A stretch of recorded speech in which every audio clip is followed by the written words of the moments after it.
मैं एक्सप्लेन करने वाला हूँ 2023 में आई मूवी OMG 2 को। तो मूवी की शुरुआत में हम एक साधारण परिवार को देखते हैं जिसमें होते हैं माताजी, पिताजी और उनके दो बच्चे विवेक और दम्मू। पिताजी शंकर भगवान के बहुत बड़े भक्त थे और उन्हें खूब मानते और पूजते थे। उनकी मंदिर के पास फूल माला और प्रसाद की दुकान थी और मंदिर की तरफ से ही उन्हें घर भी दिया गया था रहने को, क्योंकि वो मंदिर की काफी अच्छे से सेवा करते थे। एक दिन उन्हें दिखता है कि उनकी दुकान में एक अनजान बैग रखा हुआ है, तो वो उस बैग को घर लेकर चले जाते हैं कि कोई लेने आएगा तो दे देंगे।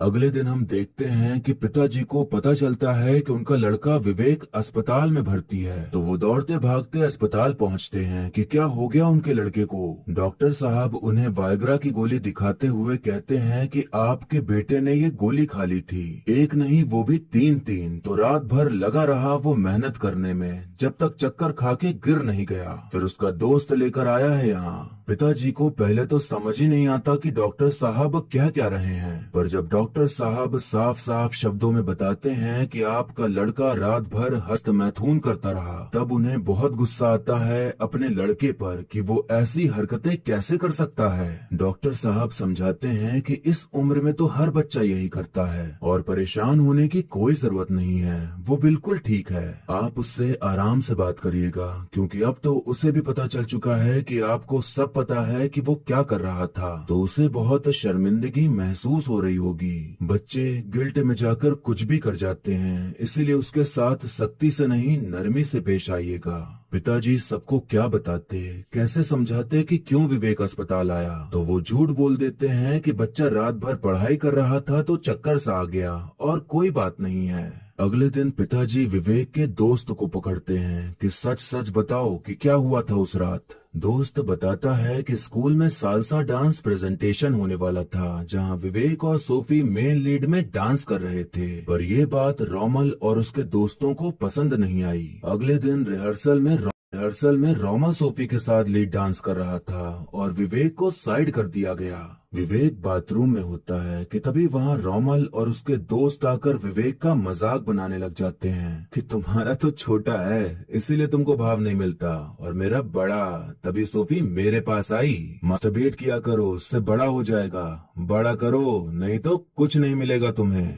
ये सब बातें विवेक के दिमाग में चुप सी जाती हैं। वो अपने दोस्त के यहाँ रुककर रात भर साइज बड़ा करने के बारे में सर्च करता रहता है। वो दोस्त से कहता है कि ये तो सच में बहुत बड़ी दिक्कत है, जितना मेरा साइज है वो तो छोटा है, और अगर ऐसा ही रहा तो आज सोफी छोड़ के गई है, कल कोई और छोड़ के चला जाएगा। अपनी समस्या का समाधान पाने के लिए विवेक बायोलॉजी टीचर से सवाल करता है कि साइज बड़ा या छोटा होने से कुछ फर्क पड़ता है क्या सर, तो टीचर बेशरम कह के उसे भगा देते हैं। रोमल के दोस्तों ने कहा था कि मास्टरबेट करो तो उससे बड़ा होगा, तो अब विवेक वही करना शुरू कर देता है। एक दिन वो रास्ते से जा रहा था तो उसे दिखाई पड़ता है कि एक आदमी तंबू लगाकर लिंग बढ़ाने की दवाइयाँ बेच रहा है, तो विवेक उसे लगाकर मास्टरबेट करना शुरू कर देता है। उसने एक नहीं 10-10 बोतलें दवाई लगा डाली, पर 1 इंच तो क्या 1 सेंटीमीटर भी बात आगे नहीं बढ़ी। अब वो एक लिंग विशेषज्ञ वाले डॉक्टर के पास जाता है, जो कि एक तरह की मशीन लगाकर बताता है कि तुम्हारा तो सब कुछ कमजोर है, ये दवाई ले जाओ और इसका इस्तेमाल करके काम करो, सब सही हो जाएगा। विवेक दवाई खाने लगा, लगाने लगा, सब कुछ करने लगा, पर किसी भी चीज से कोई फायदा नहीं हो रहा था, बल्कि वो और ज्यादा टेंशन में रहने लगा।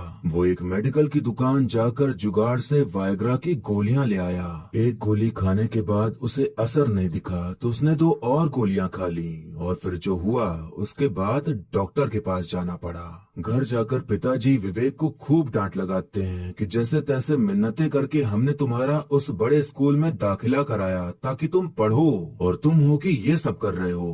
कसम खाओ कि आज के बाद नहीं करोगे। विवेक कहता है कि खाई थी, लेकिन अब वो काम नहीं करती। पिताजी सोचते हैं कि विवेक स्कूल जाएगा तो जिंदगी सामान्य हो जाएगी, लेकिन स्कूल के प्रिंसिपल पिताजी को ही बुला लेते हैं। वो उन्हें एक वीडियो दिखाते हैं जिसमें बाथरूम में हस्त मैथुन करते दिखाई पड़ता है, तो प्रिंसिपल कहते हैं कि अब आपका बच्चा इस स्कूल में नहीं पढ़ सकता। पिताजी हाथ जोड़कर विनती करते हैं कि इसे स्कूल से मत निकालिए, अब कोई गलती नहीं होगी, पर कोई नहीं सुनता। मंदिर के पुजारी जो कि प्रिंसिपल के मित्र थे, उन्होंने ही सिफारिश करके विवेक का एडमिशन करवाया था। तो वो कहते हैं कि आपके बेटे ने इतनी शर्मनाक गंदी हरकत की है, वो भी स्कूल में, तो बेहतर है कि जब तक ये मामला ठंडा नहीं हो जाता आप लोग कहीं और रहने चले जाओ। विवेक का ये वीडियो पूरे शहर में वायरल हो जाता है और मोहल्ले वाले लोग अब पूरे परिवार का मजाक बनाने लग जाते हैं, तरह तरह की उल्टी सीधी बातें कहकर। पिताजी भोलेनाथ से प्रार्थना करते हुए कहते हैं कि आपने आज तक बिना मांगे सब कुछ दिया, फिर मेरे बच्चे का भविष्य अंधकार में क्यों जा रहा है? अब आप ही आके कोई राह दिखाओ, विवेक की रक्षा करो महाराज। शंकर भगवान पिताजी की सुन लेते हैं और उनकी मदद करने के लिए भेजते हैं अपने एक दूत को पिताजी के पास।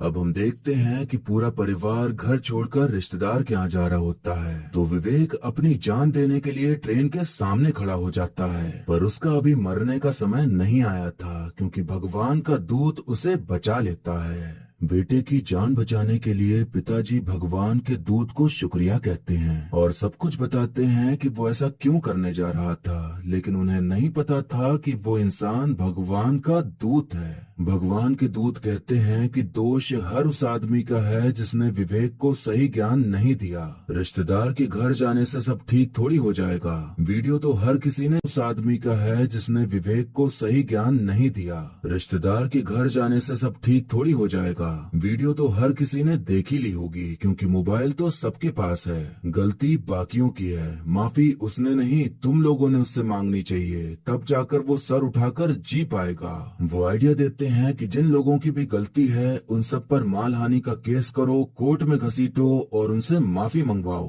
पिताजी ठीक ऐसा ही करते हैं। वो तंबू वाले डॉक्टर, लिंग विशेषज्ञ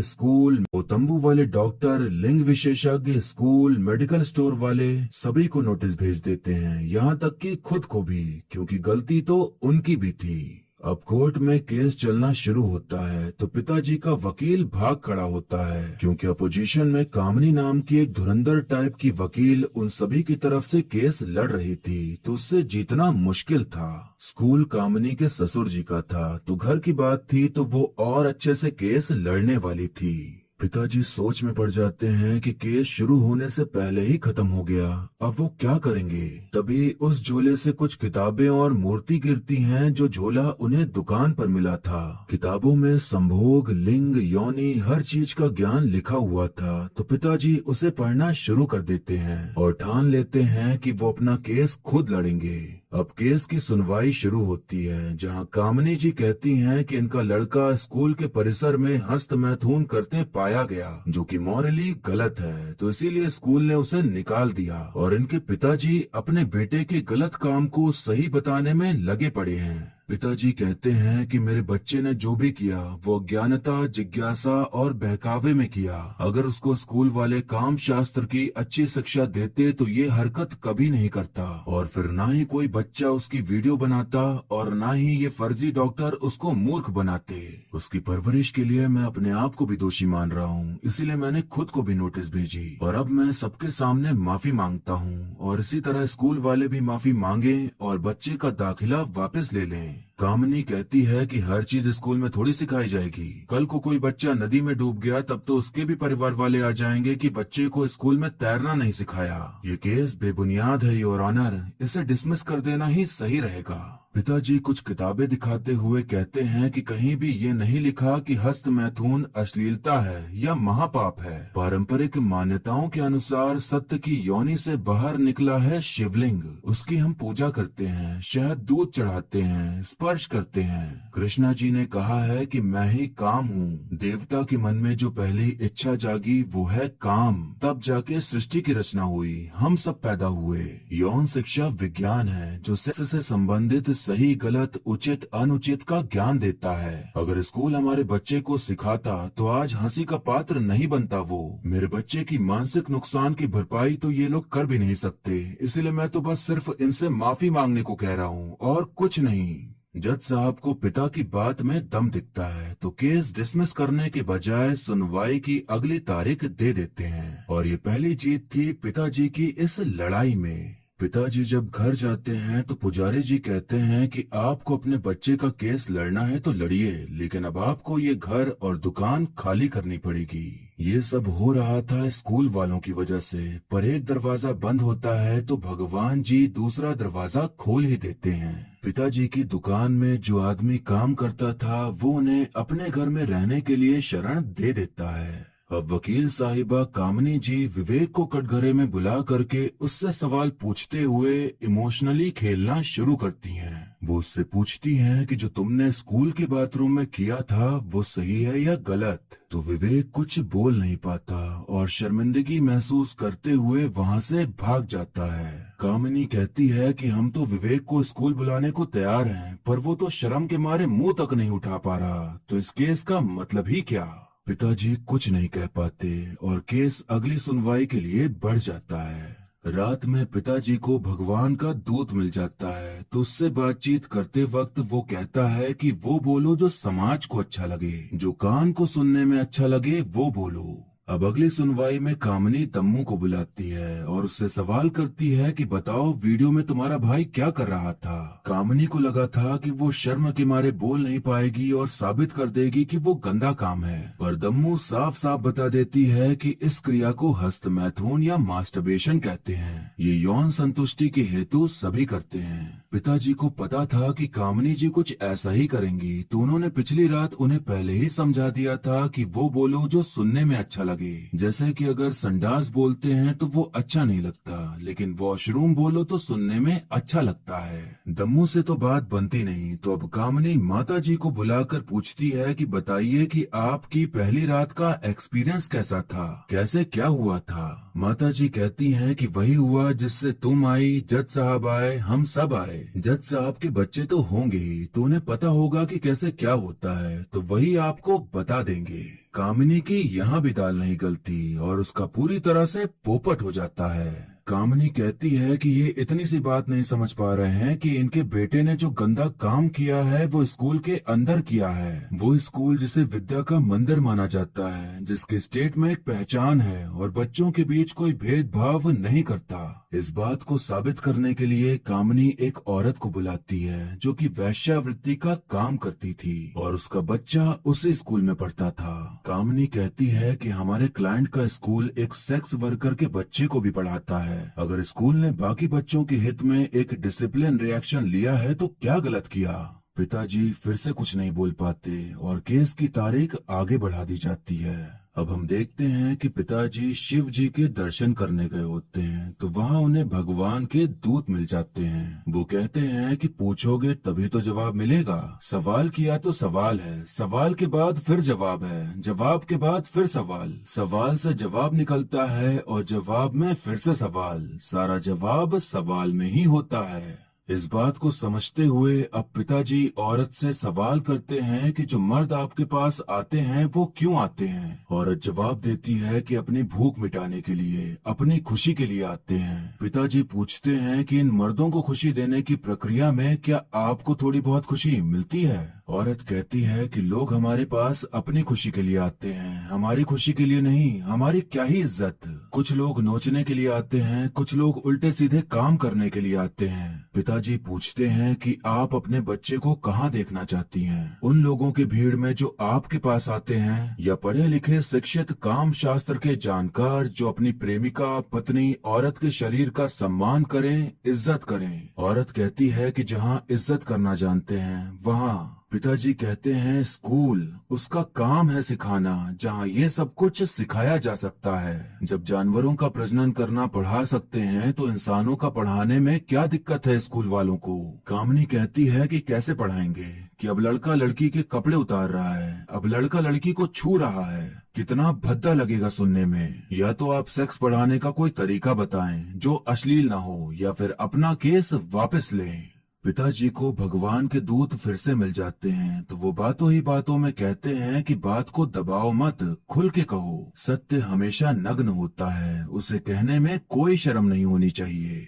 पिताजी अदालत में बॉडी पार्ट चार्ट दिखाते हुए कहते हैं कि जैसे हम बताते हैं कि ये आंख है, नाक है, कान है, वैसे ही हम ये भी पढ़ा सकते हैं कि ये योनि है, ये लिंग है। कोई भी नवजात बच्चा जब पैदा होता है तो सबसे पहले रजिस्टर में उसका लिंग ही लिखा जाता है। जन्म प्रमाण पत्र से लेकर मृत्यु प्रमाण पत्र तक उसकी पहचान होती है लिंग, और उसी पहचान की बात करने में हमें शर्म आती है। बचपन से हम उनको नुन्नी, पुन्नी, टुन्नी, शेम शेम कहकर बताते रहते हैं, पर सही नाम कभी नहीं बताते। अगर सही नाम बताएं तो पढ़ाने में आसान हो जाएगा। और अब वो समय आ गया है कि जो कहा जाता है वही नाम बताया जाए और वही पढ़ाया जाए। कामनी कहती है कि अगर हम ऐसे ही सब कुछ खुलकर सिखाने बताने लगे तो शर्म लिहाज भूलकर हमारा समाज एकदम अश्लील हो जाएगा। पिताजी एक चार्ट दिखाते हुए कहते हैं कि हैदराबाद में जिस डॉक्टर का हृदय विदारक बलात्कार हुआ था, 88% इंटरनेट यूजर्स ने उसका नाम सर्च किया। क्या देखने के लिए? उसका बलात्कार देखने के लिए। ये है हमारा सभ्य समाज। हमारे देश में 18 वर्ष के नीचे 54% लड़के और 47% लड़कियां यौन शोषण का शिकार होते हैं। उन लोगों को नहीं पता कि सही और गलत स्पर्श क्या होता है, और आरोपी हमारे आसपास ही होता है। ये होती है अश्लीलता। बाकी पढ़ाना तो ज्ञान होता है। इन सब बातों के बाद कामनी जी कुछ नहीं कह पाती और फैसले की तारीख दे दी जाती है। ये बहुत छोटा सा मुद्दा था जो कि बहुत बड़ा बन चुका था, और देश के कोने कोने से हर कोई इस बारे में बात करने लगा था कि हाँ, हमारी पढ़ाई में ये सब भी पढ़ाया जाना चाहिए। वहीं कई लोग इस बात से नाराज भी थे कि ये सब गलत चीजें हैं, और धरना दे रहे थे पिताजी के घर के सामने। हम देखते हैं कि पुजारी जी और उनकी छोटी बच्ची टीवी में आ रहे पिताजी का इंटरव्यू देख रहे होते हैं, जिसमें कि वो बता रहे थे कि बात करके बच्चों को बताना होगा कि गुड टच बैड टच क्या होता है, तभी तो वो अपने माता पिता से बात कर पाएंगे अगर कोई गलत करता है तो। अब हम देखते हैं कि पिताजी के घर में पुलिस ऑफिसर आते हैं और बताते हैं कि आपके नाम कई सारे केस दर्ज हो चुके हैं। अब आगे और पता नहीं कितने होंगे, तो अब खुद ही सोच लीजिए कि क्या करना है, क्योंकि स्कूल वाले तो आपको छोड़ने नहीं वाले। पिताजी काफी ज्यादा डर जाते हैं कि अब आगे क्या होगा, तो वो बातचीत करने के लिए स्कूल के प्रिंसिपल से मिलते हैं, जहाँ वो सभी लोग मौजूद थे जिन पर पिताजी ने केस ठोका था। पुजारी जी पिताजी को 1 करोड़ का चेक देते हुए कहते हैं कि हम सब तुम्हारे बेटे का भला ही चाहते हैं। स्कूल ये चाहता है कि तुम कोर्ट में जाओ और सबके सामने सॉरी बोलो और इस समझौते पर अपना साइन करके केस वापस ले लो। पिताजी के दिमाग में बहुत सारी बातें चलने लग जाती हैं। जो केस लोगों ने किए थे उनसे कैसे निपटेंगे। घर दुकान सब चला गया इस केस में, और बेटा भी नाराज ही चल रहा था, क्योंकि उसके हिसाब से केस होने पर उसकी और बदनामी हो रही थी। इन सभी मुसीबतों से बचने का पिताजी को एक ही समाधान दिखता है कि हार मानकर 1 करोड़ लेके समझौते पर साइन कर देना, जो कि वो कर भी देते हैं। अब हम देखते हैं कि पिताजी घर जा रहे होते हैं कि तभी उनकी ट्रक से टक्कर हो जाती है और वो बेहोश हो जाते हैं। जब उन्हें अस्पताल में होश आता है तो उन्हें सुनाई देता है कि बाहर सब रो रहे हैं। तभी वहाँ पर सफेद स्टाइलिश वस्त्र धारण किए भगवान के दूत आते हैं और बताते हैं कि तुम मर चुके हो। जब तुमने सब कुछ शिव पर छोड़ दिया था तो अपनी दुर्बुद्धि क्यों लगाई? जब तुमसे बार बार कहा था कि रख विश्वास, तू है शिव का दास, तो क्यों अपने विश्वास को मारा तुमने? मैं आ गया था ना उनके आदेश पर तुम्हारी एक आवाज लगाने से।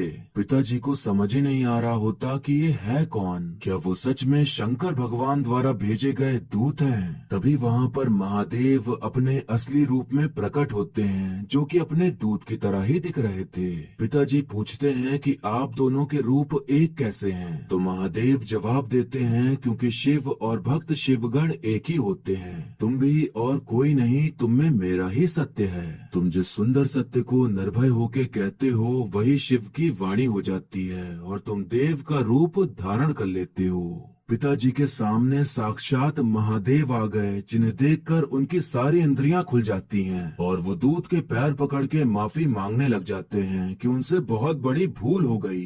दूत पिताजी को एक वीडियो दिखाता है जिसमें कि दिखता है कि कामनी जज को बता चुकी है कि ये सब नाटक पिताजी ने पैसों के लिए किया और कुछ नहीं। पिताजी सोचते हैं कि अब तो सब खत्म हो गया। दूत कहता है कि नहीं, बहुत कुछ अच्छा भी हुआ है। हम देखते हैं कि पुजारी की बेटी उन्हें बता रही होती है कि मामा मुझे इधर उधर चूमते हैं और टच करते हैं। शायद बच्ची ये कभी नहीं बता पाती, पर उसे पिताजी की बातों से हिम्मत मिली और जो गलत वो सहते आ रही थी उसे सबके सामने बता डाला।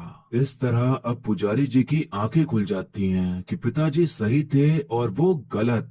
भगवान के दूत पिताजी को फिर से जिंदा कर देते हैं ताकि वो अपनी गलती सुधार सकें। दूत एक महंगी गाड़ी लाकर पिताजी को उसमें बैठाकर हवा से बातें करते हुए उन्हें अदालत पहुंचा देता है। वहां इतनी भीड़ हो गई थी कि अदालत खुले आसमान के नीचे लगानी पड़ गई। सबको लगा कि पिताजी गुजर गए, लेकिन वो वापस आ गए अपना केस लड़ने।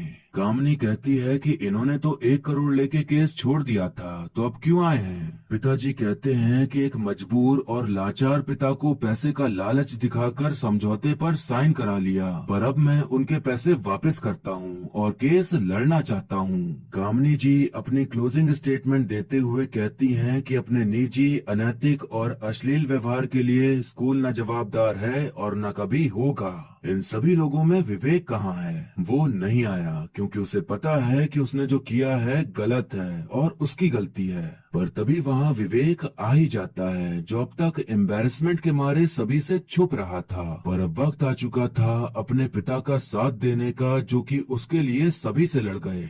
विवेक कहता है कि जो मैंने किया वो गलत नहीं था, पर जिस जगह किया वो गलत था और उसके लिए मैं माफी मांगता हूँ और कृपया करके मुझे स्कूल में वापस ले लीजिए। कामनी कहती है कि जितनी बेशर्मी से ये अपनी गलती को गलत नहीं मान रहा, मुझे यकीन है कि जितने बच्चे यहाँ खड़े हैं उनमें से किसी में भी ये बोलने का साहस नहीं होगा कि हस्तमैथुन सही है। तभी उस भीड़ से एक लड़का हाथ उठाकर कहता है कि मैं मास्टरबेट करता हूँ, जो कि जज साहब का ही लड़का था। तो कामनी की बोलती बंद हो जाती है। अब धीरे धीरे वहाँ कई सारे लोग आवाज उठाना शुरू कर देते हैं कि हाँ, वो करते हैं मास्टरबेट और उन्हें चाहिए सेक्स एजुकेशन। विवेक कहता है कि मैं बेशरम नहीं हूँ, मैं खुद को खुशकिस्मत मानता हूँ कि मेरे पिताजी को अपनी गलती महसूस हुई और वो मेरे लिए सबसे लड़े। लेकिन मैम, मुझे आप ही बता दो, मुझे ये सब कौन समझाने के लिए है जो गूगल पे सेक्स लिखने पे आता है? दुर्व्यवहार, अनचाही pregnancy, good touch, bad touch, किसी का वीडियो बना के अपलोड कर देना, जो कि मेरे साथ हुआ, ये सारी चीजें कौन सिखाएगा? कौन बताएगा कि क्या गलत है क्या सही? जिन मुसीबतों से मुझे और मेरे परिवार को गुजरना पड़ा, मैं नहीं चाहता कि कोई और भी ये सब सहे। कामनी जी अब एकदम चुप हो जाती हैं और कोई भी बहस नहीं करती, क्योंकि उन्हें भी पता ही था कि वो गलत के साथ हैं, पर वो अपना कर्तव्य निभा रही थी। अदालत ये फैसला लेती है कि जितने भी आरोपी हैं वो सभी माफी मांगे और एजुकेशन बोर्ड सिलेबस में बदलाव करे और जिसने भी वीडियो बनाई, वायरल करी, उस पर भी एक्शन लिया जाए। पिताजी की जीत हुई और उनकी जीत के साथ उन सभी लोगों की जीत हुई जो उनके साथ खड़े थे। जितने भी लोगों पर इल्जाम लगा था वो पिताजी से माफी मांगते हैं। पिताजी अपने परिवार से कहते हैं कि चलो आओ, तुम्हें मैं उन डॉक्टर से मिलाता हूँ जिन्होंने मुझे ठीक किया।